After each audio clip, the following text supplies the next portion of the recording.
প্রকল্পের টাকা আত্মসাৎ, চাঁদাবাজি, ভয় দেখিয়ে বেশি দামের জমি কম দামে কেনা সহ নানা অভিযোগ উঠে আসছে সাবেক স্বাস্থ্যমন্ত্রী জাহিদ মালেকের বিরুদ্ধে। স্থানীয়রা বলছেন, গত 15 বছরে দলীয় ক্যাডারদের দিয়ে তিনি এসব অপকর্ম করেছেন। অনিয়ম, দুর্নীতি সুষ্ঠু তদন্ত চাইছে সুশীল সমাজ। 2008 সালে প্রথম সংসদ সদস্য নির্বাচিত হন জাহিদ মালেক, পরে স্বাস্থ্যমন্ত্রী হন। আওয়ামী লীগ ক্ষমতায় থাকাকালীন জাহিদ মালেকের দাপটে চুপচাপ থেকেছে এলাকাবাসী। এখন একে একে উঠে আসছে সাবেক স্বাস্থ্যমন্ত্রী নানা অপকর্ম। জাহিদ মালিক স্বপন সাহেব একদিন এখানে আসছিল, ওনার সাথে কথা বললাম। উনি বলে, মেহন্দর সাহেব আপনি মালিক এখানে হেলিকপ্টারে আসবে। সেটা তো আমি জানি না, আমার মালিক বলছে এই জায়গায় এরকম পড়ে থাকবে। তারপরে কিছুদিন পরে আমাদের মালিকের নামে কেস। প্রকল্পের টাকা আত্মসাৎ, বালুমহল নিয়ন্ত্রণ, পরিবহনে চাঁদাবাজি, প্রতারণা ও ভয় দেখিয়ে কম টাকায় জমি কেনা সহ স্বাস্থ্যমন্ত্রী সম্পর্কে নানা অভিযোগ আছে স্থানীয়দের। তারা বলছেন, এসব অপকর্ম তিনি করিয়েছেন দলীয় ক্যাডারদের দিয়ে। করেছেন 10 তলা ভবন, ডুপ্লেক্স বাড়ি সহ বিপুল সম্পদ। প্রজেক্টের জমি জমা জোর করে কিনে নিচ্ছে, জোর করে বালি ভরাট করছে, নালি জমির, কৃষি জমি, 3 ফসলি জমি। ওনারা তো আমাদের ভয় দেখাইছে, বলছে যে পিছনেও নিয়ে যাইতেছি, সামনে জায়গাও নিয়ে যাইতেছি, তোমরা মাঝখানে পড়ে যাবা, ফ্যাক্টরি দিলে সমস্যায় পড়ে যাবা।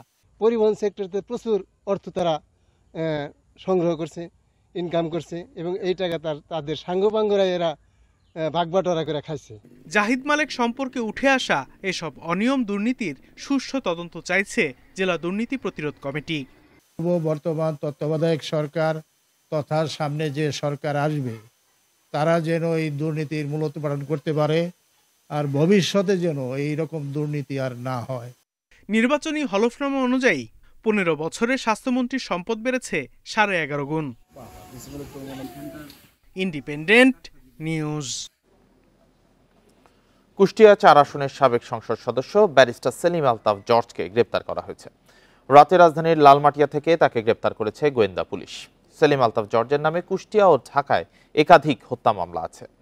এর মধ্যে একটি হত্যা মামলায় গ্রেপ্তার দেখিয়ে আজ আদালতে তুলে রিমান্ড চাইবে পুলিশ। সেলিম আলতাফ জর্জ কুষ্টিয়া 4 আসন থেকে 2018 সালে একাদশ জাতীয় সংসদ নির্বাচনে আওয়ামী লীগের মনোনয়নে প্রথমবার সংসদ সদস্য নির্বাচিত হন। তবে দ্বাদশ জাতীয় সংসদ নির্বাচনে নৌকার মনোনয়ন পাননি।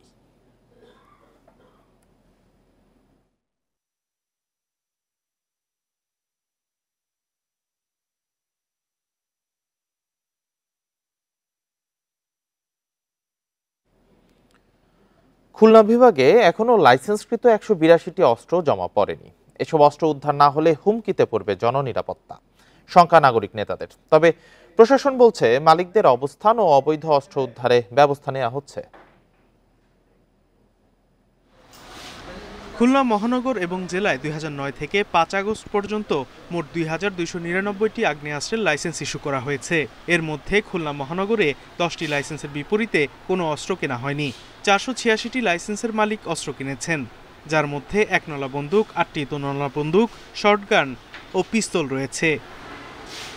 3 সেপ্টেম্বর পর্যন্ত জেলায় জমা পড়েছে 2117টি আগ্নেয়াস্ত্র। এর মধ্যে খুলনা জেলার 182টি অস্ত্র এখনো জমা পড়েনি। এসব অস্ত্র উদ্ধার না হলে হুমকিতে পড়বে জননিরাপত্তা, বলছেন নাগরিক নেতারা। যৌথ বাহিনী সর্বোচ্চ পর্যায়ের ফোর্স, তাদেরকে মাঠে নামিয়ে যদি সেই অস্ত্র রিকভারি করা না যায়, তাহলে এটা তো আসলে আমাদের জন্য একটা নেগেটিভ বার্তা বহন করে, এবং এটা আমাদের ভবিষ্যতের জন্য আইনশৃঙ্খলা পরিস্থিতি রক্ষার জন্য একটা বড় ধরনের হুমকি হয়ে দাঁড়াবে। অস্ত্র উদ্ধার ও আদেশ অমান্যকারীদের বিরুদ্ধে ব্যবস্থা নেওয়া হচ্ছে বলে জানিয়েছে প্রশাসন। যেহেতু 3 তারিখের মধ্যে জমা পড়েনি, সেগুলোর ব্যাপারে আমরা খোঁজখবর নিচ্ছি যে এগুলো কোথাও জমা পড়ছে কিনা, অথবা কেন জমা করে নেই, সেগুলো তথ্য নিয়ে আমরা এটা উদ্ধার করার জন্য, অভিযানের জন্য আমাদের পরিকল্পনা আছে। যখন আমরা সমস্ত প্রসেস এক্সজস্ট করব, সব জায়গা থেকে যদি নেগেটিভ রিপোর্ট আসে, তাহলে অস্ত্র আইনে যে আর্মস অ্যাক্ট অনুসারে যে ব্যবস্থা গ্রহণ করার কথা আইনানুগ, সেই ব্যবস্থা আমরা গ্রহণ করব। গত 15 বছরে লাইসেন্স স্থগিত করে অন্তর্বর্তী সরকার অস্ত্র ও গোলাবারুদ জমা দেওয়ার সময় বেঁধে দিলেও অনেক প্রভাবশালী জমা দেননি। Independent news. শুনছিলাম খুলনার অস্ত্র উদ্ধারের খবর। এবার চট্টগ্রাম ও বরিশালের পরিস্থিতি জানাবেন সহকর্মীরা। শুরুতেই যাচ্ছি চট্টগ্রামে, সেখানে আছেন সহকর্মী আব্দুল্লাহ রাকিব। রাকিব, চট্টগ্রামে অস্ত্র উদ্ধার অভিযানের অগ্রগতি কতটুকু? এখনো কি পরিমাণ অস্ত্র উদ্ধার বাকি রয়েছে?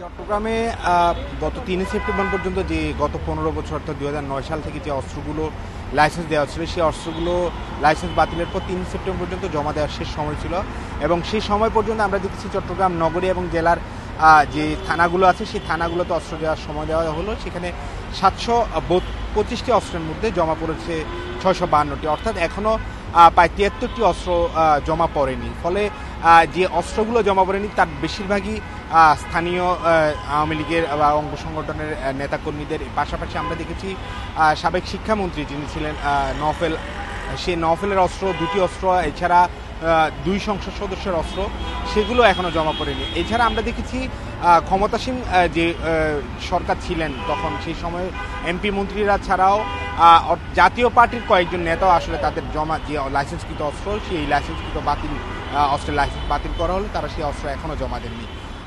তারা যেটি বলছেন, আসলে আমরা তাদের নেতাকর্মীদের সাথে যারা এখনও আসলে গা ঢাকা দিয়ে আছেন তাদের সাথে কথা বলেছি যে তারা আসলে নিরাপত্তা বা গ্রেফতারের ভয়ে, যেহেতু তাদের নামে বিভিন্ন জনের নামে মামলা রয়েছে এবং নানা বিষয়ে এখনও তাদের নামে রয়েছে, ফলে তারা এসব গ্রেপ্তারের ঝুঁকি এড়াতে তারা অস্ত্র জমা দিতে আসেননি। তারা এছাড়া জনরোষও পড়ার একটি সম্ভাবনা রয়েছে।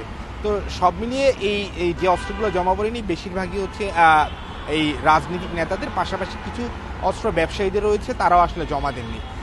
ফলে এই অস্ত্রগুলো উদ্ধারে পুলিশ তার বা যৌথ বাহিনী যে অভিযান, সে অভিযান অব্যাহত রেখেছে। তবে অস্ত্র উদ্ধারের যে গতি বা ফলাফল সেটি একেবারে সন্তোষজনক নয় বলছেন নিরাপত্তা বিশ্লেষকরা। তবে আপনি সাথেই থাকবেন। এবার বরিশাল থেকে জানাবেন সহকর্মী মুরাদ আহমেদ। মুরাদ, বরিশালে অস্ত্র উদ্ধার অভিযানের অগ্রগতি কতটুকু, কি পরিমাণ অস্ত্র উদ্ধার হয়েছে, আর যেগুলো এখনো খোয়া গেছে বা খোয়া আছে এতে কি আইন শৃঙ্খলা পরিস্থিতি অবনতির কোনো শঙ্কা আছে কিনা? শুনুন, বরিশালে মোট ১৯৫টি অস্ত্র ২০০৯ সাল থেকে গত ১৫ বছরে ইস্যু হয়েছিল। এর মধ্যে ১৮৪টি উদ্ধার হয়েছে, 11টি উদ্ধার হয়নি। একটা মজার ব্যাপার হলো বরিশাল মহানগরে 3টি উদ্ধার হয়নি। একটি হলো একজন রাজনৈতিক নেতার ছেলে, আর উনি এখন পলাতক অবস্থায় রয়েছেন সপরিবারে। বাকি 2টি যে কার, এটুকু পাওয়া গেছে, কিন্তু তারা যে কোথায় থাকে এই ঠিকানা কেউ জানে না।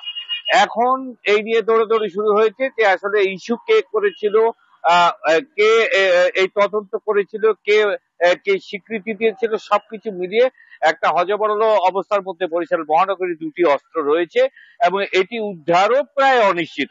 এই জন্য যে এদের ঠিকানায় গিয়ে কাউকেই আসলে পাওয়া যায়নি, অর্থাৎ এই ধরনের কেউ এখানে থাকেন না। এইভাবে অস্ত্র গিয়েছে গত 9 বছরে। আর জেলা প্রশাসন থেকে যেটি জানানো হয়েছে যে তাদেরকে ঢাকা থেকে অস্ত্রের ব্যাপারে জানতে চাওয়া হয়েছে। তারা বরিশাল জেলায় 8টি অস্ত্র পাওয়া যায়নি, এগুলো সব জানিয়ে দিয়েছেন। আর পরবর্তীতে ঢাকা থেকে নির্দেশ আসার পর আরেকটা সার্চ হবে, সার্চ হওয়ার পরপরই হয়তো যৌথ বাহিনী এই অস্ত্র উদ্ধার অভিযানে নামবে। এই হচ্ছে এখানকার মানে এই 15 বছরের ইতিহাস। এদিকে এর আগ পর্যন্ত প্রায় 669 অর্থাৎ 669টি অস্ত্র, আপনি জানেন যে 5 ধরনের অস্ত্র বরাদ্দ হয়ে থাকে, এই অস্ত্রগুলো কিন্তু বরাদ্দ হয়েছে। আর এগুলোর কিছু অস্ত্র কেউ হজে যায়, কেউ এখানে যায়, সেখানে যায়, থানায় রেখেও যায়। কিন্তু সবচেয়ে বড় বিষয়টা হচ্ছে আপডেট যেটা আপডেট যেটা বলা হয়, এই আপডেট যেটা আমরা কিন্তু দেখিনি। পড়ে থাকে অস্ত্র একটি স্পর্শকাতর বিষয়। এই স্পর্শকাতর বিষয়টিকে কিন্তু কাতর বিষয় হিসাবে আমার মনে হয়নি, আমি এই যাবৎকালে এই অস্ত্র নিয়ে কাজ করেছি, এই নিউজগুলো নিয়ে, আমার মনে হয়নি কেউ একটা কাতর হিসাবে গুরুত্ব দিয়েছে। তো সেক্ষেত্রে এখন বরিশাল মহানগরী পুলিশ যারা রয়েছেন বা অ্যাডমিনিস্ট্রেশন যারা রয়েছেন তারা অপেক্ষায় আছেন 2টি অস্ত্রের সন্ধানে। আগে অস্ত্র কে নিল সেই সন্ধানে, তারপর অস্ত্রের বিষয়। আর জেলার যারা রয়েছেন তারা 8টি অস্ত্র পাচ্ছেন না। তারা দাবি করছেন যে হয়তো অন্য থানায় এগুলো জমা হতে পারে, এখন পর্যন্ত কাগজপত্র নাও আসতে পারে। কিন্তু আমি যতটুকু জেনেছি যে থানায় যেভাবে যে অস্ত্র জমা হয়েছে তার কাগজগুলো বা মেইলগুলো ইতিমধ্যে ট্রান্সফার হয়ে গেছে। জি, ধন্যবাদ মুরাদ আহমেদ আপনাদের তথ্যের জন্য। চট্টগ্রাম বরিশাল থেকে অস্ত্র উদ্ধারের খবর জানাচ্ছিলেন আমাদের সহকর্মীরা। আইনশৃঙ্খলা রক্ষায় নির্বাহী ম্যাজিস্ট্রেটের ক্ষমতা দেওয়া হয়েছে সেনা কর্মকর্তাদের। প্রয়োজনে অপরাধীদের গ্রেপ্তার করতেও বাসাবাড়িতে তল্লাশি চালাতে পারবে, তবে কাউকে সাজা দিতে পারবে না। 2 মাসের জন্য এই ক্ষমতা দিয়ে প্রজ্ঞাপন জারি করেছে জনপ্রশাসন মন্ত্রণালয়। মঙ্গলবার রাতে জারি করা প্রজ্ঞাপনে ফৌজদারি কার্যবিধির 12-1 নম্বর ধারা অনুযায়ী এর নির্দেশনা দেওয়া হয়েছে। সারা দেশে এই ক্ষমতা ব্যবহার করতে পারবেন সেনা কর্মকর্তারা। এই আদেশের ফলে সেনাবাহিনী অভিযানে যাওয়ার ক্ষেত্রে এখন আর নির্বাহী ম্যাজিস্ট্রেটের সহায়তার প্রয়োজন হবে না।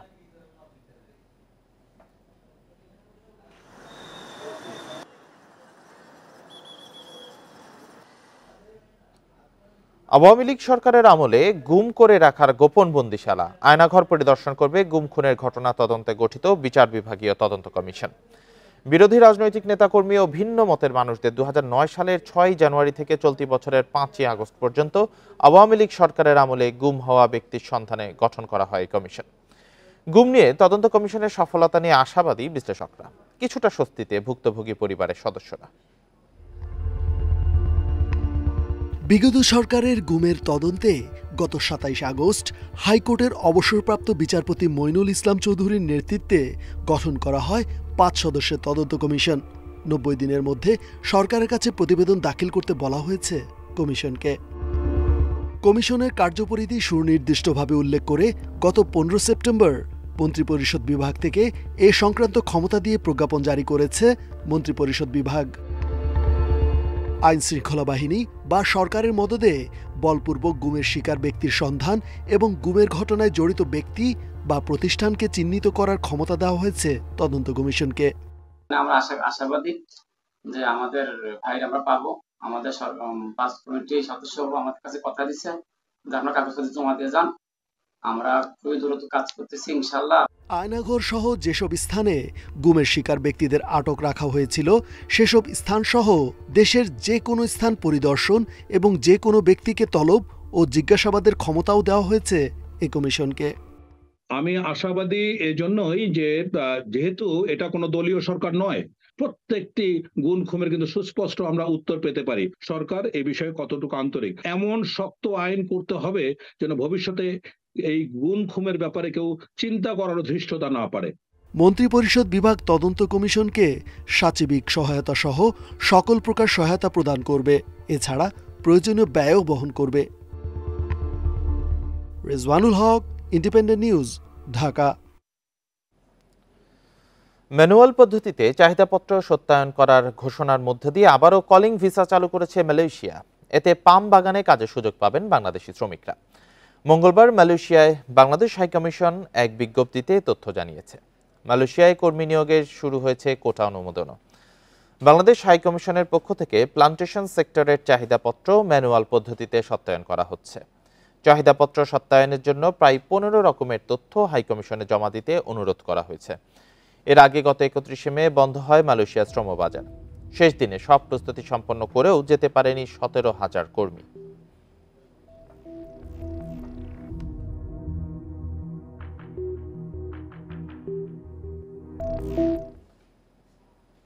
এ নিয়ে আলোচনা করতে রাজধানীর বনানী থেকে আমাদের সাথে যোগ দিচ্ছেন অভিবাসন বিশেষজ্ঞ আসিফ মনির। জনাব আসিফ মনির, আপনাকে স্বাগত। অনেকদিন পর মালয়েশিয়া জনসংখ্যা রপ্তানির পথ খুলল, এতে জনশক্তি রপ্তানিতে আসলে কতটুকু প্রভাব পড়বে বলে আপনি মনে করেন? ভালো প্রভাব তো অবশ্যই, কিন্তু কিছু জটিলতা রয়ে গেছে। আপনাদের সংবাদে যেটা আপনারা বলছিলেন যে 2 রকমের ভিসায় আমরা দেখছি যে সাধারণত হচ্ছে, এখন যেটার কথা বললেন সিজনাল ভিসা এবং আরেকটা হচ্ছে কলিং ভিসা। কলিং ভিসাটারই আমরা দেখেছি যে 17,000 মানুষ আটকে গেছে। একটা আশার কথা হচ্ছে যে অন্তর্বর্তীকালীন সরকার দায়িত্ব নেওয়ার পরে একটা নতুন সম্পর্কের দ্বার উন্মোচিত হচ্ছে বাংলাদেশ এবং মালয়েশিয়ার মধ্যে। গত 2-1 দিনের মধ্যে আমরা শুনেছি যে আসিয়ান অন্তর্ভুক্ত করার ব্যাপারে একটা চিন্তা ভাবনা মালয়েশিয়ার সমর্থন দেবে, অর্থাৎ মালয়েশিয়ান সরকারের একটা ইতিবাচক জায়গা দেখা যাচ্ছে। তো সেদিক থেকে যে জটিলতাগুলো আছে সেগুলো নিরসনে হয়তো কিছুটা ভালো অবস্থান আমরা দেখতে পাবো। আর একটা হচ্ছে যে এই ম্যানুয়াল পদ্ধতিটা, এটা একটু কিন্তু চিন্তার বিষয় আছে যে এটাকে আসলে একেবারে দায়বদ্ধতা স্বচ্ছতার জায়গায় কতটা নিয়ে যাওয়া যায়, কারণ ভুল ত্রুটির সম্ভাবনা থাকতে পারে। অনলাইন হলে হয় কি সেটা জবাবদিহিতা স্বচ্ছতার জায়গাটা একটু বেশি থাকে আর সময়ও বেশি লাগতে পারে। আর আমরা আগে শুনেছি যে মালয়েশিয়াতে বাংলাদেশ দূতাবাসে যে কর্মকর্তারা আছেন তাদের ব্যাপারে আমাদের অভিবাসীরা ওখান থেকে খুব ভালো সেবা পান না। তো সেইটাও একটু দেখার বিষয় আছে যে এখন যারা কাজটা করবেন আমরা ধরে নিচ্ছি তারা দায়িত্বশীল, কিন্তু তারা যেন যথাযথভাবে করেন এবং প্রপার মনিটরিংটা দরকার হবে। ম্যানুয়ালটাই আমার একটু চিন্তার বিষয় মনে হচ্ছে। তবে যদি সেটার ব্যাকআপ সিস্টেমগুলো থাকে যে হ্যাঁ এটা পরবর্তীতে অনলাইনে চলে যাবে এটা ভেরিফাই করা হবে ঠিক মতো, তাহলে হয়তো এটা ভালো অবস্থানে যাবে। আর যারা যাবেন ভবিষ্যতে, এখানে কিন্তু ওইখানে গিয়ে আসলে কি অবস্থা হচ্ছে ওনাদের সবসময় কিন্তু আমরা দেখছি না যে তারা খুব ভালোভাবে সেখানে কাজ করতে পারছেন। তো যে প্ল্যান্টেশন গুলো নেওয়া হবে, দূতাবাসের উচিত সেগুলো চেক করা যে সেগুলো আসলে কাজ করার উপযোগী কিনা। জি, আরেকটি বিষয় থেকে জনশক্তি রপ্তানি ক্ষেত্রে আমরা বিগত আওয়ামী লীগ সরকারের আমলে মালয়েশিয়ায় যে জনশক্তি পাঠানোতে একটা সিন্ডিকেট কাজ করতো, এরকম অভিযোগ দেখেছি। এবার কি সেই সিন্ডিকেট ভাঙবে? আমরা সংবাদ মাধ্যমেই দেখছি যে সিন্ডিকেটের যারা প্রধান ব্যক্তিরা ছিলেন তাদেরকে খুঁজে পাওয়া যাচ্ছে না, তারা পলাতক আছেন। কিন্তু সিন্ডিকেট আছে বলেই এখনো মনে করি ভেতরে ভেতরে কোনো না কোনো ভাবে তারা কাজ করবেন। এটার একটা তদন্ত হওয়া দরকার সর্বোচ্চ পর্যায়ে, বাংলাদেশ সরকার এবং মালয়েশিয়া সরকার মিলে। এবং এই সিন্ডিকেটের একটা অংশ কিন্তু মালয়েশিয়াতেও আছে, এগুলো গণমাধ্যমে বিভিন্ন সময় আসছে। তো আমরা আশা করব যে এগুলোর সুষ্ঠু তদন্ত হবে এবং সর্বোচ্চ পর্যায়ে একেবারে একটা জিরো টলারেন্সে যাওয়া হবে, তাহলে সেটা ভুক্তভোগীরা কিছুটা শান্তি পাবেন। জি, এই ক্ষেত্রে আসলে জিরো টলারেন্স নীতি নিতে হবে, এটা সবারই অভিমত। তো অনেকের অভিযোগ আছে যে মালয়েশিয়া জনশক্তি পাঠাতে নির্ধারিত ফির চেয়ে বেশি নেওয়া হয়। এখন তো অন্তর্বর্তী সরকার, তো সেই ফি কি কমবে কিনা? এই একই ব্যাপার, এখানে যে মালয়েশিয়ার সাথে যে আলোচনাগুলো হয় সেখানে একটা জায়গায় যে কতটা অফিসিয়ালি কতটা ফি হবে এবং সেটা সেখানে যারা কাজ করবে তাদের পারিশ্রমিকের সাথে সামঞ্জস্যপূর্ণ হবে কিনা। আর আমাদের এখানেও স্বচ্ছতার অভাব সবসময় রয়ে গেছে, যে এই যে লেনদেন হয় টাকা পয়সার, এটার কোনো জবাবদিহিতা নেই এবং কোনো রেকর্ডও থাকে না। তা আমরা আশা করব যে একেবারে গ্রাম পর্যায় থেকে একেবারে মালয়েশিয়া পর্যন্ত এই পুরো অর্থায়নের ট্র্যাকিংটা করা হবে। আমাদের বিশ্বাস যে টেকনোলজি আমাদের আছে, এখানে সদিচ্ছার প্রয়োজন এবং আশা করছি সেটা বর্তমানে থাকবে। জি, জনাব আসিফ মুনির আমাদের সাথে যুক্ত হওয়ার জন্য এবং আপনার মূল্যবান মতামতের জন্য অসংখ্য ধন্যবাদ জানাচ্ছি আপনাকে। উপাচার্য নিয়োগের দাবিতে চট্টগ্রাম বিশ্ববিদ্যালয়ের বিভিন্ন গেট ও প্রশাসনিক ভবনে তালা দিয়েছে শিক্ষার্থীরা। মঙ্গলবার সন্ধ্যায় সাধারণ শিক্ষার্থীর ব্যানারে ঘোষণা করা হয়েছে কমপ্লিট শাটডাউন। এ সময় শহীদ মিনার চত্বরে বিক্ষোভ করেন শিক্ষার্থীরা। এর আগে মঙ্গলবার সকালে বিশ্ববিদ্যালয়ের 0 পয়েন্টে একই দাবিতে আন্দোলন করেন তারা।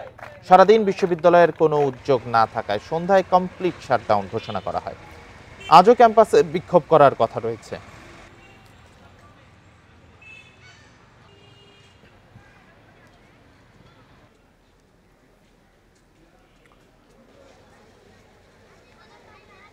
শিক্ষক কর্মকর্তাদের আন্দোলনে প্রায় 1.5 মাস স্থবির মাধ্যমিক ও উচ্চশিক্ষা অধিদপ্তর।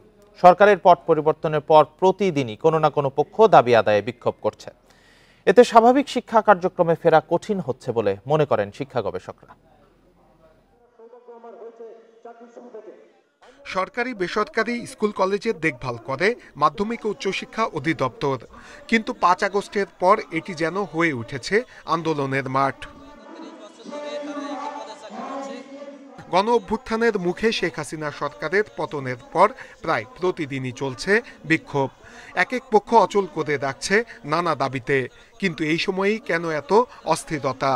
আমাদেরকে চরম বৈষম্যের শিকার করে তুলেছে, যে কারণে আমরা বাধ্য হয়েছি আজকে আন্দোলনে নামতে। শুধু দাবি আদায় না, শিক্ষা ব্যবস্থাকে উত্তরণের জন্য আমাদের এই আন্দোলন। মাধ্যমিক উচ্চশিক্ষা অধিদপ্তর বলছে দিনভর আন্দোলনে আতঙ্কে থাকতে হয় কর্মকর্তাদের, স্বাভাবিক কাজও করতে পারছেন না তারা। 5 তারিখের পর সব দাবিগুলো যে আসে, যে সেটা হলো যৌক্তিকও আছে, কিছু অযৌক্তিকও আছে। এবং আমার এখানে প্রতিদিন কয়েকশো লোককে আমি তাদের প্রশ্নের সম্মুখীন হই এবং তাদের আমি প্রশ্নগুলো শুনি এবং সমাধান করার চেষ্টা করি। যেগুলো নীতির মধ্যে পড়ে, নিয়মের মধ্যে পড়ে, আমরা সেই তাদের দাবিগুলো বা তাদের যে কে বলা যায় প্রাপ্যতা আমরা দেওয়ার চেষ্টা করি। দাবি আদায়ে ব্যস্ত না হয়ে শিক্ষার পরিবেশ স্বাভাবিক করার উপর জোর দিচ্ছেন শিক্ষা গবেষকরা। অনেকেই নানাভাবে বঞ্চিত হয়েছেন, এখন দাবি করছেন, কিন্তু দাবি করলেও এই দাবিগুলো পূরণের জন্য তাদেরকে অন্তর্বর্তী সরকারকে সময় দিতে হবে। এদিকে মাধ্যমিক উচ্চশিক্ষা অধিদপ্তরে বদলি আতঙ্ক ভর করেছে অনেকের মধ্যে। নূরে আলম, ইন্ডিপেন্ডেন্ট নিউজ, ঢাকা। শেরপুর ও চাঁদপুর কেবল এই 2 জেলাতে কাঁচা রাস্তা আছে 3500 কিলোমিটারের উপরে, আর চুয়াডাঙ্গা পৌরসভার ভেতরে কাঁচা রাস্তায় 119 কিলোমিটার। এছাড়া শহরের বেশিরভাগ পাকা সড়ক চলাচলের অনুপযোগী হয়ে পড়েছে। পর্যায়ক্রমে সব সড়ক উন্নয়নের আশ্বাস কর্তৃপক্ষের। শেরপুর সদরের কামারেরচর ইউনিয়নের ৬ নম্বর চর গ্রামের এই রাস্তাটির মতো জেলায় কাঁচা সড়ক আছে ১,৪০০ কিলোমিটার। এলজিডির অধীন এসব রাস্তা দীর্ঘদিনেও পাকা হয়নি। দুর্ভোগ পোহাচ্ছেন কয়েক লাখ মানুষ। ৭-৮ বছর বয়স হইতে আমরা বুড়া হয়ে গেলাম, কিন্তু আমরা রাস্তাটা এখনো পাইলাম না। ছাত্ররা স্কুলে যেতে পারে না, মরিচ টরিচ কোনো কিছু বাজারও নিতে পারি না। এলজিডির কর্মকর্তারা জানান, বিভিন্ন প্রকল্পের আওতায় সব সড়ক পর্যায়ক্রমে উন্নয়ন করা হবে। একটা প্রকল্প হাতে নেওয়া হয়েছে, প্রায় ৬০০ কোটি টাকার প্রকল্প। এই প্রকল্পটা যদি অনুমোদন হয় একনাকে, তাহলে এলজিডির যে ছোটখাটো যে রাস্তাগুলি আছে, ভিলেজ রোড যেগুলি আছে গুরুত্বপূর্ণ, সেগুলি পাকা হয়ে যাবে। চাঁদপুরের লাউকড়া মুক্তিযোদ্ধা সড়ক সংলগ্ন এই রাস্তাটি জনগুরুত্বপূর্ণ, তবে পাকা হয়নি। জেলায় এলজিডির অধীন এমন কাঁচা সড়ক আছে ২,০০০ কিলোমিটারের উপরে। বৃষ্টি বাদল হলে এখান দিয়ে যাতায়াত করাটা অনেক কষ্টকর হয়ে যায়। রাস্তা এত খারাপ যে গাড়ি এদিকে সেদিকে হেলে দুলে, এরপরে গাড়ি থেকে নাইমা বড় বড় গর্তগুলো পার হইতে হয়। এদিকে চুয়াডাঙ্গা পৌরসভার ১৪৩ কিলোমিটার পাকা সড়কের অধিকাংশ খানাখন্দে ভরা, প্রায়ই ঘটছে ছোট বড় দুর্ঘটনা। যে সমস্ত ছাত্রছাত্রী আছে তারা সাইকেল নিয়ে আসা যাওয়া করে, মানে ভাঙার কারণে অনেক সময় আমাদের ছাত্রছাত্রী সাইকেল থেকে পড়েও যায়। ৩ জেলার এসব কাঁচা ও পাকা সড়ক উন্নয়নে এলজিডি ও পৌর কর্তৃপক্ষের কাছে দাবি জানিয়েছেন স্থানীয়রা। তাপস সরকার, ইন্ডিপেন্ডেন্ট নিউজ। এ বিষয়ে আরো জানাতে রংপুর থেকে যুক্ত হয়েছেন সহকর্মী নজরুল ইসলাম। নজরুল, রংপুরের সড়কগুলো কি অবস্থায় আছে এবং এগুলোর উন্নয়নে আসলে কবে নাগাদ কাজ শুরু হতে পারে, সে বিষয়ে কোনো আশ্বাস পাওয়া গেছে কিনা?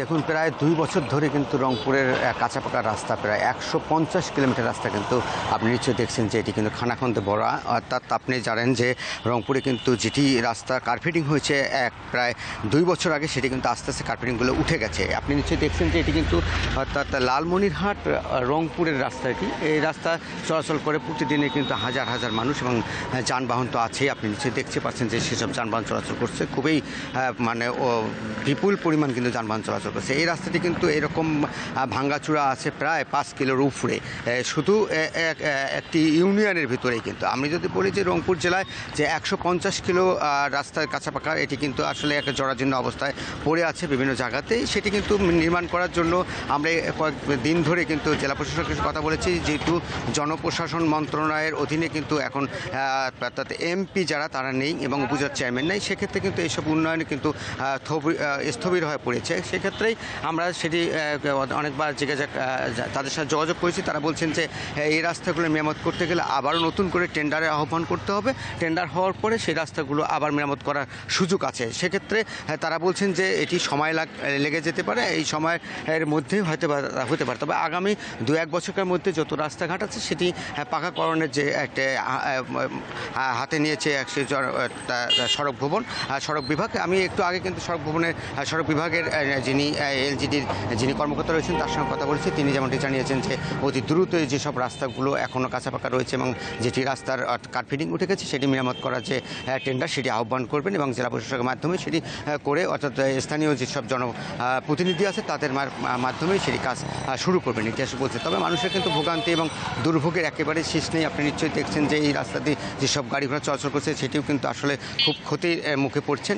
সেক্ষেত্রে তাদের দ্রুত মেরামত করার দাবি করছেন কিন্তু স্থানীয় লোকজন। রংপুর থেকে জানাচ্ছিলেন সহকর্মী নজরুল ইসলাম। আওয়ামী লীগ সরকারের পতনের পর ভারতীয় ঠিকাদারি প্রতিষ্ঠান চলে যাওয়ায় বন্ধ হয়ে পড়েছে ব্রাহ্মণবাড়িয়ায় আখাউড়া আশুগঞ্জ সড়কের কাজ। 4 লেন এই প্রকল্পের নির্মাণ শেষ না হওয়ায় এবং খানাখন্দের কারণে মরণ ফাঁদে রূপ নিয়েছে সড়ক। তবে জনদুর্ভোগের বিষয়টি জানিয়ে ঊর্ধ্বতন কর্মকর্তাদের চিঠি দেওয়া হয়েছে। আশুগঞ্জ নৌবন্দর থেকে আখাউড়া স্থলবন্দর পর্যন্ত প্রায় 51 কিলোমিটার মহাসড়ক 4 লেনে উন্নীত করার কাজ শুরু হয় 2020 সালের ফেব্রুয়ারিতে। ভারতীয় ঋণ সহায়তা ও বাংলাদেশ সরকারের যৌথ অর্থায়নে 5,791 কোটি টাকার এই প্রকল্পের কাজ শেষ হওয়ার কথা 2025 সালের 30 জুনে। শুরু থেকেই নানা কারণে পিছিয়ে যায় প্রকল্পের কাজ। 3টি প্যাকেজে সড়কের উন্নয়ন হওয়ার কথা থাকলেও এখন পর্যন্ত সম্পূর্ণ হয়েছে মাত্র 50% কাজ। আশুগঞ্জ গোলচত্বর থেকে তন্তর এলাকা পর্যন্ত বিভিন্ন জায়গায় প্রায় 4 কিলোমিটার অংশ অতি ঝুঁকিপূর্ণ। প্রতিদিন বাস, ট্রাক, পিকআপ ভ্যান উল্টে গিয়ে ঘটছে দুর্ঘটনা। গাড়িগুলি অনেকগুলো ভাঙচুর হয়ে গেছে, নষ্ট হয়ে গেছে। এমনকি মনে করুন মানুষের খুবই যাতায়াতের মধ্যে আওয়া যাওয়া খুব কষ্ট করছে। সরকার পতনের পর প্রকল্পের ভারতীয় ঠিকাদারি প্রতিষ্ঠান এফকন ইনফ্রাস্ট্রাকচার লিমিটেডের কর্মকর্তা কর্মচারীরা চলে যায়। এতে থেমে গেছে কাজ। এখন সাময়িক মেরামতের প্রয়োজন 15 কোটি টাকা। এই 4 কিলো রাস্তাকে মেরামত করার জন্য কিছু মেশিনপত্র ভাড়া করে আমরা সাময়িকভাবে চেষ্টা করতেছি এবং এই 4 কিলো রাস্তা স্থায়ীভাবে মেরামত করার জন্য আমরা রাজস্ব খাত বা ব্রাহ্মণবাড়িয়া সড়ক বিভাগের মাধ্যমে করানোর জন্য আমরা ঊর্ধ্বতন কর্তৃপক্ষের সাথে আলোচনা করছি। এদিকে নিয়মিত বেতন না পাওয়ায় নিরাপত্তা রক্ষীরাও ঠিকমতো দায়িত্ব পালন করছেন না। এতে চুরি হচ্ছে নির্মাণ সামগ্রী। গত মাসের বেতনই দিছে না, এখনো ফোন দেই, টেলিফোনে ধরে না। তো এখন এই সিকিউরিটির দায়িত্ব এটা কে পালন করবে? এইগুলা মাল চুরি হইতেছে, রাত্রেবেলা চুরি হইতেছে, দিনের বেলা চুরি হইতেছে। সড়কটির বাকি কাজ শেষ করতে মন্ত্রিপরিষদ এবং সড়ক পরিবহন ও মহাসড়ক বিভাগের সচিবের কাছে চিঠি দেওয়া হয়েছে বলে জানিয়েছে জেলা প্রশাসন। Independent news. সমুদ্রে তেল গ্যাস অনুসন্ধানে এখন পর্যন্ত 7 বিদেশি প্রতিষ্ঠান দরপত্র কিনেছে। নিলামকে আরও প্রতিযোগিতামূলক করতে পেট্রোবাংলা দরপত্র জমার সময় বাড়িয়েছে 3 মাস। তবে গ্যাসের চাহিদা মেটাতে সমুদ্রে অনুসন্ধান শুরু জরুরি বলে মত দিয়েছেন বিশেষজ্ঞরা। দেশের স্বার্থ সুরক্ষায় উৎপাদন অংশীদারি চুক্তির বেশ কিছু ধারায় সংস্কারেরও পরামর্শ তাদের। দেশে গ্যাসের মোট চাহিদা 400 কোটি ঘনফুট, বিপরীতে সরবরাহ 270 কোটি ঘনফুট। এর মধ্যে স্থানীয় উত্তোলন 210 এবং এলএনজিতে মিলছে 60 কোটি ঘনফুট। জ্বালানি খাতের মহাপরিকল্পনায় 2030 সাল নাগাদ স্থলভাগের গ্যাস উত্তোলন নামতে পারে 180 কোটি ঘনফুটের নিচে। অগভীর সমুদ্রে মিলতে পারে আরও 20 কোটি ঘনফুট গ্যাস। প্রায় 500 কোটি ঘনফুট চাহিদার 60 ভাগই মেটাতে হবে এলএনজি আমদানি করে। এমন বাস্তবতায় গভীর অগভীর সমুদ্রে তেল গ্যাস অনুসন্ধানে উন্মুক্ত দরপত্র আহ্বান করে পেট্রোবাংলা। দরপত্রের নথি, তথ্য উপাত্ত কেনা ও জমা দেওয়ার সময় 3 মাস পিছিয়ে 9 ডিসেম্বর করা হয়েছে। অফশোর বিডিংয়ের যে প্রক্রিয়াটা শুরু হয়েছে কম্পিটিটিভ বিডিংয়ের, এটা আগে নেওয়া উচিত। আমার যদি 1 মিলিয়ন ঘনফুট গ্যাসও আমি নিজের থেকে যোগ করতে পারি, তাহলে আমার 1 মিলিয়ন ঘনফুট গ্যাস আমদানি কমানো যাবে, যেটা আমার ফরেন কারেন্সির উপর চাপ কমাবে। 55 বিদেশি প্রতিষ্ঠানকে তেল গ্যাস অনুসন্ধানে আহ্বান জানিয়েছে পেট্রোবাংলা। এখন পর্যন্ত 7 প্রতিষ্ঠান দরপত্রের নথি কিনেছে। শর্ত শিথিল করে আরও প্রতিষ্ঠানকে নিলামে টানার পরামর্শ জ্বালানি বিশেষজ্ঞদের। সেই সঙ্গে বছরে বিনিয়োগের 75% পর্যন্ত ফেরত পাওয়ার সুযোগ সহ উৎপাদন অংশীদারি চুক্তির বেশ কিছু ধারায় সংশোধনের তাগিদ দিয়েছেন তারা। বলা হয়েছে যে আমরা প্রফিট ইন টার্মস অফ ক্যাশে পাবো, গ্যাসে না। এই জায়গাটা আমাদের আপত্তি। তারা কর্পোরেট ট্যাক্স যদি কম দেয় না দেয়, আমরা ওয়েভ করি, তাহলে তাদের ভাগের গ্যাসের দাম কমতে হবে। কস্ট রিকভারির যে সমস্ত ক্লজ আছে, সেই সমস্ত ক্লজগুলো এগুলোকে রিভিউ করতে হবে। 2012 সালে ভারত এবং 2014 সালে মিয়ানমারের সঙ্গে বাংলাদেশের সমুদ্র সীমা বিরোধ নিষ্পত্তি হয়। ইতোমধ্যে প্রতিবেশী দুদেশই সমুদ্রে গ্যাস উত্তোলন শুরু করেছে। Hari Saha, independent news, Dhaka. রাজধানীর মোহাম্মদপুরে বাসায় ঢুকে কুপিয়ে হত্যা করা হয়েছে শাহাদাত নামে এক তরুণকে। গতরাতে কাটাসুরের গ্রিন ভিউ হাউজিংয়ে এ ঘটনা ঘটে। পুলিশের ধারণায় হত্যাকাণ্ডের পেছনে রয়েছে প্রেম সংক্রান্ত বিরোধ। হামলার পর গুরুতর অবস্থায় শাহাদাতকে সোহরাওয়ার্দী হাসপাতালে নিয়ে যাওয়া হয়। পরে তাকে মৃত ঘোষণা করেন কর্তব্যরত চিকিৎসক। মরদেহ এখন রয়েছে হাসপাতালের মর্গে। আশেপাশের সিসিটিভি ক্যামেরার ফুটেজ ও তথ্য প্রযুক্তির সহায়তায় জড়িতদের শনাক্তের কাজ চলছে বলে জানিয়েছে পুলিশ।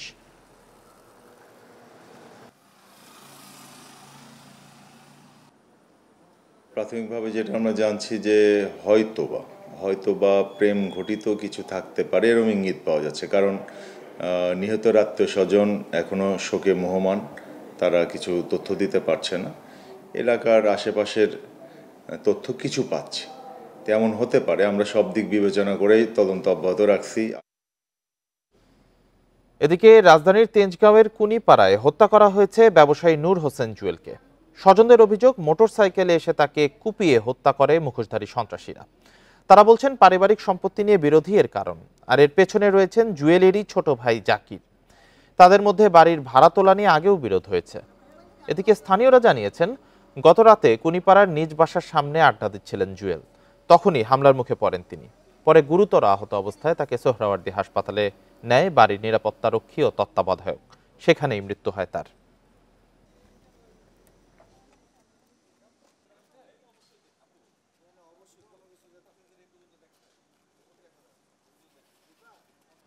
আমার মেয়ে যে দেবর আর ও আমার ননসের ছোট ননসের 2 ছেলে, বড় ননসের হাজবেন্ড বা ওর আমার ননসের সাথে জড়িত আছে, আর 2 ননস আর আমার মেয়ে দেবরটা জাকির আর ওর ছেলেরা আমার ননসের ছেলে। ওদের যে প্রপার্টিগুলো 2018 সালে ভাগ করা হয়েছে ওইটা আবার 2023-এ মানে ভাইয়ার মানে যে ভাইয়া মারা গেছে ওনার আর আমার হাজবেন্ডের প্রপার্টিগুলো আমাদের 2 বউকে আবার ওরা আমাদের কাছে দিয়ে দিচ্ছে আর কি। বেসিক্যালি এই কুন্দুল থেকেই আর কি সম্পর্কটা অনেক বেশি ডিস্টেন্স হয়ে যায়। 2023 থেকেই আর কি ওদের মানে এক ভাই যেখানে যায় ও যায় না এরকম।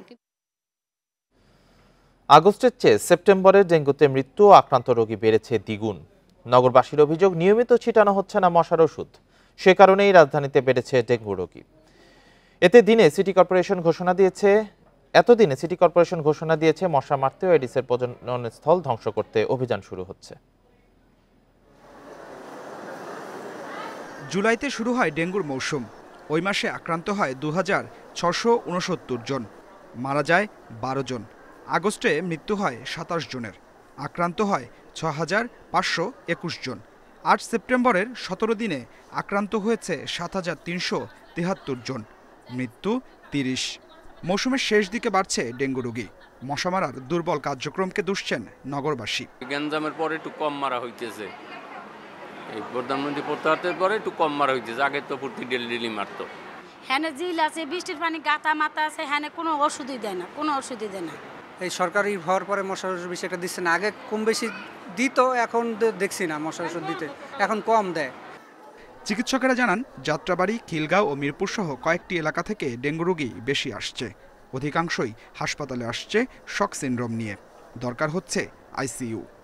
সিটি কর্পোরেশনের যে কর্মকাণ্ড আমি মনে করব যে অনেকখানি কম, যার জন্য হচ্ছে একটা জলাবদ্ধতা তৈরি হচ্ছে এবং পরিষ্কার পরিচ্ছন্নতা আশেপাশে পরিষ্কার পরিচ্ছন্নতা অভাবে কিন্তু এই মশার সংখ্যা বৃদ্ধি পাওয়ার ফলে কিন্তু আমাদের রোগীর সংখ্যা বৃদ্ধি পাচ্ছে। এই শেষ সময়ে ডেঙ্গু নিয়ন্ত্রণে অভিযানে নামছে সিটি কর্পোরেশন। মোবাইল কোর্ট না থাকার কারণে আমরা ওইভাবে ইন্টারভেনশনে কিছুদিন যেতে পারিনি। দ্যাটস ওয়াই আমরা ফুল সুইংয়ে চলে যাব। আশা করি যে এটা ধীরে ধীরে রিডিউস হয়ে যাবে। আর ক্লাইমেটে তো ফেভারেবল, এখন আস্তে আস্তে ড্রাই সিজন চলে আসছে। বর্ষা যতটা উত্তীর্ণ হবে ততই ডেঙ্গু ব্রিডিং পজিশনটা ডিসরাপ্টেড হবে। এবছর সারা দেশে ডেঙ্গু আক্রান্ত হয়েছে 20,213 জন আর মৃত্যু 113 জনের। Adilur Rahman, independent news, Dhaka. সবচেয়ে কম বয়সী দিল্লির মুখ্যমন্ত্রী হচ্ছেন আম আদমি পার্টির নেত্রী আতিশি মার্লেনা। দিল্লির তৃতীয় নারী মুখ্যমন্ত্রী হবেন তিনি। পদত্যাগের আগে নতুন মুখ্যমন্ত্রী হিসেবে আতিশির নাম প্রস্তাব করেন এপিপি নেতা অরবিন্দ কেজরিওয়াল। পশ্চিমবঙ্গের মুখ্যমন্ত্রী মমতা ব্যানার্জির পর 43 বছর বয়সী আতিশি হবেন ভারতের দ্বিতীয় নারী মুখ্যমন্ত্রী। বর্তমানে দিল্লির শিক্ষামন্ত্রী হিসেবে দায়িত্ব পালন করছেন। আতিশির কাছে দিল্লির সর্বোচ্চ সংখ্যক মন্ত্রণালয় রয়েছে। অরবিন্দ কেজরিওয়াল সহ অন্যান্য নেতারা কারাগারে থাকাকালে সাংগঠনিক কার্যক্রম সহ দল টিকিয়ে রাখতে গুরুত্বপূর্ণ ভূমিকা পালন করেন আতিশি। পদত্যাগের আগে দলীয় বৈঠকে নতুন মুখ্যমন্ত্রী হিসেবে আতিশির নাম প্রস্তাব করেন Aurobindo Kejriwal. For the 2013 assembly election, she played policies in the early stages of formation. She has registered her presence. Arvind Kejriwal ji का धन्यवाद करना चाहती हूँ। আমি আম আদমি পার্টির নেতা অরবিন্দ কেজরিওয়ালকে ধন্যবাদ জানাতে চাই, যিনি ভরসা করে আমাকে বড় দায়িত্ব দিয়েছেন। এটা শুধু অরবিন্দ কেজরিওয়ালের নেতৃত্বেই সম্ভব। অন্য কোনো দলের হলে হয়তো নির্বাচনের টিকিটই পেতাম না, কিন্তু কেজরিওয়াল ভরসা করে আমাকে মন্ত্রী বানিয়েছেন। মুখ্যমন্ত্রী হিসেবে আমাকে বাছাই করায় আমি অত্যন্ত খুশি। शायद किसी और पार्टी में होती तो चुनाव की टिकट भी नहीं मिलती। কলকাতায় নারী চিকিৎসককে ধর্ষণ ও হত্যার ঘটনায় সিবিআইয়ের প্রতিবেদনে উঠে আসা তথ্য ভয়ঙ্কর ও উদ্বেগজনক। মঙ্গলবার শুনানিতে এই মন্তব্য করেছে ভারতের সুপ্রিম কোর্ট। নারীদের কর্মঘণ্টা বেঁধে না দিয়ে নিরাপত্তা নিশ্চিতের নির্দেশনা দেওয়া হয়। এদিকে ৩৮ দিন ধরে চলা কর্মবিরতি নিয়ে সিদ্ধান্তে পৌঁছাতে জুনিয়র চিকিৎসকদের বৈঠক চলছে। মঙ্গলবার আরজিকর হাসপাতালের চিকিৎসক ধর্ষণ হত্যা মামলার চতুর্থ দিনের শুনানিতে ভারতের সুপ্রিম কোর্টে তদন্ত প্রতিবেদন জমা দেয় কেন্দ্রীয় তদন্ত সংস্থা সিবিআই। ঘটনা তদন্তে কলকাতা পুলিশের একাধিক ত্রুটি তুলে ধরা হয় এতে। সিবিআইয়ের প্রতিবেদনে উঠে আসা তথ্য ভয়ঙ্কর ও উদ্বেগজনক বলে মন্তব্য করেছে প্রধান বিচারপতি DY চন্দ্রচূড়ের নেতৃত্বে 3 সদস্যের বেঞ্চ। ভুক্তভোগীর পরিচয় সরিয়ে নিতে উইকিপিডিয়াকেও নির্দেশ দিয়েছে আদালত।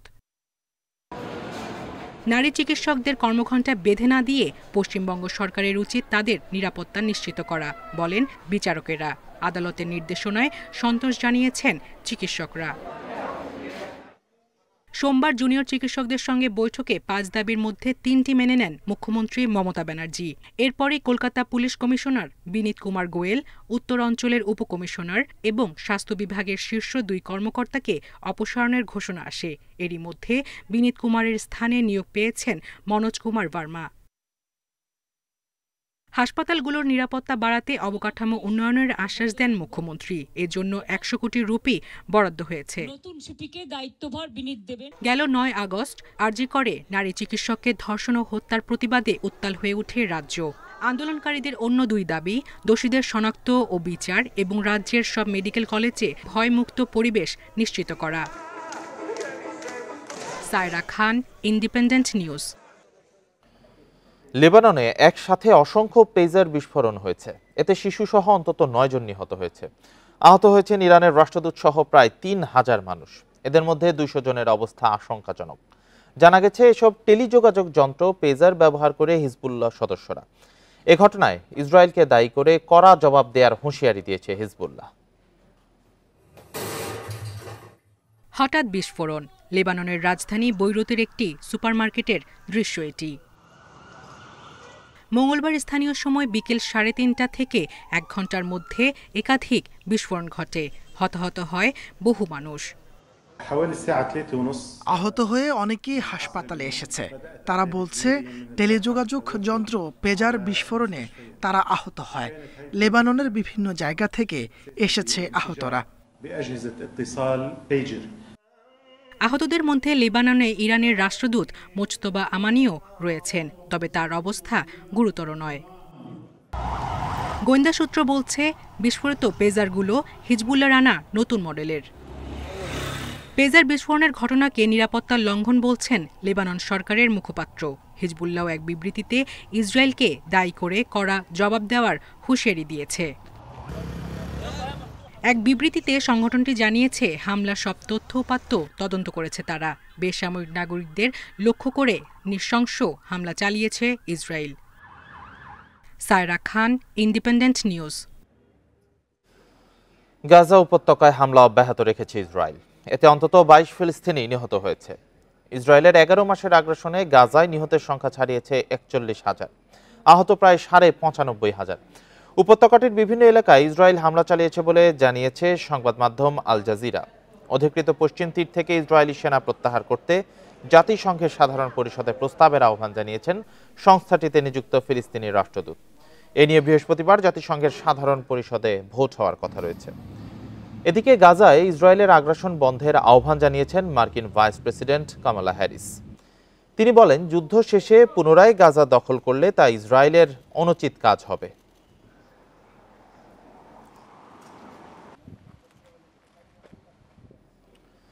ইউরোপের মধ্যাঞ্চলে বন্যায় প্রাণহানির সংখ্যা বেড়ে দাঁড়িয়েছে অন্তত 22 জনে। রোমানিয়ায় 7, পোল্যান্ডে 7, অস্ট্রিয়ায় 5 ও চেক প্রজাতন্ত্রে 3 জনের প্রাণহানির তথ্য মিলেছে। এ তথ্য জানিয়েছে বার্তা সংস্থা রয়টার্স। বন্যায় সবচেয়ে বেশি ক্ষতিগ্রস্ত পোল্যান্ড ও রোমানিয়া। পোল্যান্ডের রকল শহরে উদ্বেগজনক হারে পানি বাড়ছে। স্থানীয় বাসিন্দাদের নিরাপদ স্থানে সরে যাওয়ার নির্দেশ দিয়েছে কর্তৃপক্ষ। সংকটময় দিন আসছে বলে সতর্ক করেছেন পোলিশ প্রধানমন্ত্রী। এছাড়া টানা বৃষ্টিতে সৃষ্ট বন্যায় চেক প্রজাতন্ত্রের অন্তত 10,000 ঘরবাড়ি বিদ্যুৎহীন। নিরাপদে সরানো হয়েছে 15,000 বাসিন্দাকে। চেক প্রজাতন্ত্রে আনুমানিক 75 কোটি 30 লাখ ডলারের ক্ষয়ক্ষতি হয়েছে। এদিকে স্লোভাকিয়ায় রাতারাতি 10 মিটার পানি বৃদ্ধি পেয়েছে।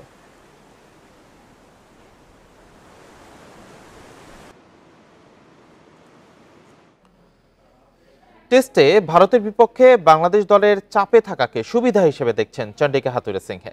একই সঙ্গে ভারসাম্যপূর্ণ দল নিয়ে আশাবাদী হেড কোচ। টেস্ট চ্যাম্পিয়নশিপের অংশ এই সিরিজ দুই দলের কাছেই গুরুত্বপূর্ণ। বাংলাদেশকে সমীহ করেই পূর্ণ পয়েন্ট। লাল শাপলার সৌন্দর্য উপভোগ করতে বরিশালের সাতলা বিলে ভিড় করছেন বিভিন্ন অঞ্চলের পর্যটক। বিস্তীর্ণ জলাভূমিতে ফুটে থাকা শাপলার রূপে মুগ্ধ তারা। নয়নাভিরাম এই বিল ঘিরে সেখানে পর্যটক বান্ধব অবকাঠামো গড়ে তোলার দাবি স্থানীয়দের। বরিশালের উজিরপুরের সাতলা বিলে যেন চলছে লাল শাপলার রাজত্ব। ৫,০০০ একরের বিস্তীর্ণ এই বিলে ফুটে আছে লাখো শাপলা। প্রকৃতির এই অনন্য সৌন্দর্য উপভোগ করতে বিভিন্ন অঞ্চল থেকে প্রতিদিনে হাজির হচ্ছেন কয়েকশো পর্যটক। ফুলের রাজ্যে নৌকায় ভ্রমণ আর ছবি তোলার আনন্দে মুগ্ধ দর্শনার্থীরা। শাপলা বিলের কথা আগে অনেক শুনছি, তো এখন আসার পরে ভালো লাগতেছে আর দেখতেছি শাপলা ফুল। একদম ভরে উঠছি, প্রায় ৪টা বাজে। অনেক কষ্ট হয়েছে, তারপরেও দেখার পরে আনন্দটা অনেক আনন্দ।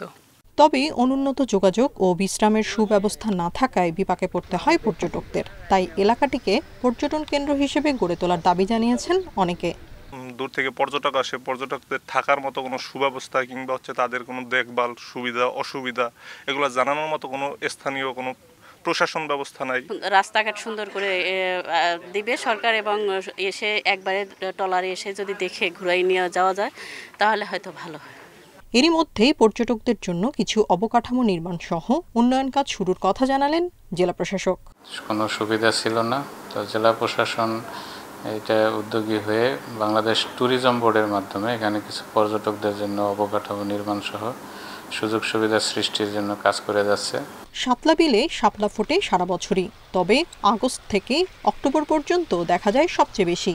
এই ৩ মাস শাপলা বিক্রি ও পর্যটকদের নৌকা ভাড়া দিয়েই জীবিকা নির্বাহ করে প্রায় ৩,০০০ পরিবার। Independent news. আর এই ছিল সকাল ৯টার বিরতিহীন ইন্ডিপেন্ডেন্ট সংবাদ।